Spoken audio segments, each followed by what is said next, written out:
জয় শ্রীকৃষ্ণ। রাধে রাধে। মধুময় পদ্মগীতা দশম অধ্যায় বিভূতিযোগ। নম তৎসৎ।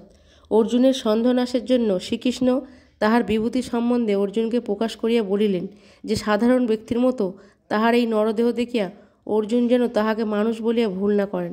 তিনি স্বইচ্ছায় নরদেহ পরিগ্রহ করিয়াছেন। তিনি ঈশ্বর, অনাদি অনন্ত পরম পুরুষ। এই পৃথিবীতে সুখ দুঃখ, জন্ম মৃত্যু, ভয় ভাবনা যাহা কিছু সবই তাহার ইচ্ছায় সৃষ্ট। সেজন্য শ্রীকৃষ্ণ অর্জুনকে বললেন, তোমার মন প্রাণ আমায় অর্পণ করো। অর্জুন বলিলেন, হে কৃষ্ণ, তোমার কথায় আমার মোহ অন্ধকার দূর হইয়াছে, তবে তোমার বিভূতি যোগ সম্বন্ধে জানিবার একান্ত বাসনা। তখন ভগবান শ্রীকৃষ্ণ বললেন, হে অর্জুন, সকল জীবের মধ্যে যে অমর আত্মা বিদ্যমান আছে আমি তাহাই।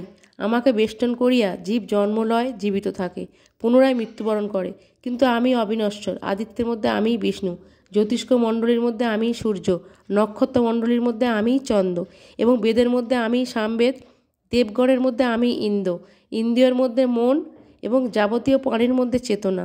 এইরূপ আমি শিব, বৃহস্পতি, ওঙ্কার, জপযজ্ঞ, বৃক্ষর মধ্যে অসত্য, পর্বতের মধ্যে হিমালয়, ধেনুর মধ্যে কামধেনু, নাগগণের মধ্যে আমি বাসকী।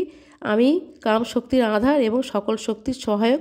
মৃত্যুই আমি, কীর্তি আমি, শ্রী আমি, স্মৃতি আমি, মেধা আমি, ধীতি আমি, ক্ষমা আমি, তেজ আমি, উদাস আমি, পরিশ্রম আমি, জয় আমি, বল আমি। আমি অপরাধীর শাস্তির জন্য দণ্ড, আমিই নীতি, আমিই জ্ঞান, আমি অশেষ বিভূতি। এই বিরাট ব্রহ্মাণ্ড আমারই শক্তির ক্ষুদ্র অংশে প্রকাশিত। জয় শ্রীকৃষ্ণ।